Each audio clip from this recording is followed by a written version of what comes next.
চন্দ্রনাথ সিনহার ওপরে বাড়ছে চাপ। আজ শিক্ষায় নিয়োগ দুর্নীতি মামলায় চন্দ্রনাথের হাজিরা। চন্দ্রনাথ সিনহা তিনি কি জামিন পারবেন তার জেলে যাওয়া আটকাতে? নিয়োগ দুর্নীতিতে ইডির মামলায় চন্দ্রনাথের মাথার ওপর গ্রেফতার হওয়ার বিপদ ঝুলছে। কারামন্ত্রীর সম্পত্তির হিসেবে যে বিস্তর গলমিলের অভিযোগ রয়েছে তা দাবি করেছে ইডি।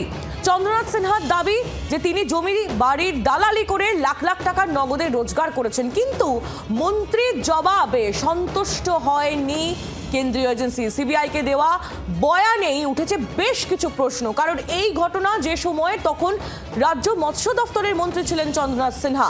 নকল চাকরির তিনি কিছুই জানতেন না।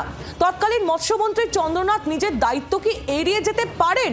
এরকম একাধিক প্রশ্ন আজ রয়েছে। আর তারই মধ্যে আজ তার শিক্ষায় যে নিয়োগ দুর্নীতি মামলা সেখানে তার হাজিরা রয়েছে। আজ সব মিলিয়ে কি আপডেট আমরা জানবো। বিক্রম দাস আমাদের প্রতিনিধি সরাসরি আমাদের সঙ্গে রয়েছেন, কথা বলে নেবো বিক্রমের সঙ্গে। বিক্রম, চন্দ্রনাথ সিনহা যবে থেকে কেন্দ্রীয় এজেন্সির রেডারে এসেছেন তবে থেকে তার বিপদ বেড়েছে বই কমেনি।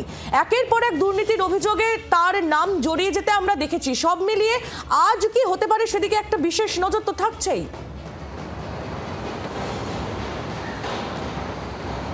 দেখো, জেল না বেল, রাজ্যের কারামন্ত্রী চন্দ্রনাথ সিনহার ভাগ্য নির্ধারণ আজকের হতে পারে ইডির বিশেষ আদালতে। কারণ তোমাকে জানিয়ে রাখবো যে গত মাসে চন্দ্রনাথ সিনহা রাজ্যের কারামন্ত্রীর বিরুদ্ধে চার্জশিট দিয়েছিল এনফোর্সমেন্ট ডিরেক্টরেট, যেখানে এই শিক্ষা নিয়োগ দুর্নীতিকাণ্ডে মূলত 13 কোটি টাকার আর্থিক লেনদেন হয়েছিল এই যারা অযোগ্য চাকরি প্রার্থী তাদের সঙ্গে, এমনটাই কিন্তু ইডির তরফ থেকে অভিযোগ আনা হয়। পাশাপাশি তার বাড়িতে তল্লাশি অভিযান চালিয়েও প্রায় 45 লক্ষ টাকা সেখান থেকে নগদও বাজেয়াপ্ত করা হয়েছিল বলে অভিযোগ করা হয় ইডির তরফ থেকে। এরপরই কিন্তু আদালতের তরফ থেকে সামান পাঠানো হয় চন্দ্রনাথ সিনহাকে, এবং গত 6 সেপ্টেম্বর চন্দ্রনাথ সিনহা তখন ইডি বিশেষ আদালতে এসে আত্মসমর্পণ করেন। একদিকে যখন তিনি জামিনের আবেদন করেন, অপরদিকে এনফোর্সমেন্ট ডিরেক্টরেটের তরফ থেকে তাকে কাস্টাডিতে নেওয়ার ফিরিয়াদ জানানো হয়। কিন্তু সেই সময় অর্থাৎ গত 6 তারিখ আদালতের তরফ থেকে তাকে অন্তর্বর্তী জামিন দেওয়া হয়েছিল। গত 16 তারিখ এরপর সেই এনফোর্সমেন্ট ডিরেক্টরেটের যে আবেদন, কাস্টোডিয়াল পিরিয়ডের আবেদন, সেই ভিত্তিতে শুনানি ছিল, কিন্তু সেই শুনানি কার্যত পিছিয়ে যায়। কারণ এনফোর্সমেন্ট ডিরেক্টরেটের তরফ থেকে নতুন কিছু বীরভূমে জমি সংক্রান্ত তথ্য প্রমাণ এবং নথিপত্র আদালতের সামনে রাখা হয়, যার জন্য চন্দ্রনাথ সিনহার আইনজীবী তিনি সময় চেয়ে নেন এই রিপ্লাই করার জন্য। এরপরই যেটা আমরা দেখতে পারি যে আজকের এই শুনানি যখন স্থির করা হয়েছে, অর্থাৎ আজ পর্যন্ত তার অন্তর্বর্তী জামিন রয়েছে, তার 24 ঘন্টা আগেই এনফোর্সমেন্ট ডিরেক্টরেটের একটি দল তারা বীরভূমের একাধিক জায়গায় তল্লাশি অভিযান চালায়। তদন্তে তারা কিন্তু সরেজমিনে সেখানে পৌঁছে যায়। মূলত একাধিক কৃষক মান্ডিতে যেরকম তল্লাশি অভিযান চালানো হয়েছে, পাশাপাশি বেশ কিছু জায়গায় তল্লাশি অভিযান চালিয়ে অত্যন্ত গুরুত্বপূর্ণ কিছু নথিপত্র পাওয়া গিয়েছে, এমনটাই ইডি সূত্রে আমরা জানতে পারছি। এনফোর্সমেন্ট ডিরেক্টরেট সূত্রের খবর যে চন্দ্রনাথ সিনহা যে হিসেব দিয়েছেন, যে তথ্য দিয়েছেন তদন্তকারীদের কাছে, সেক্ষেত্রে আর জেল না বেল সেদিকে আমাদের নজর বিক্রম থাকছে। ধন্যবাদ তোমায় বিক্রম দাস, আমাদের প্রতিনিধি ছিলেন সরাসরি আমাদের সঙ্গে। আর এই নিয়ে রাজ্যের কারামন্ত্রী চন্দ্রনাথ সিনহা এর আগে কি বলেছিলেন শোনাবো আপনাদের।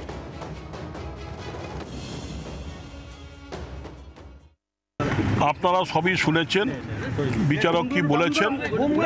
আশা রাখি নেক্সট দিনে সুবিচার পাবো।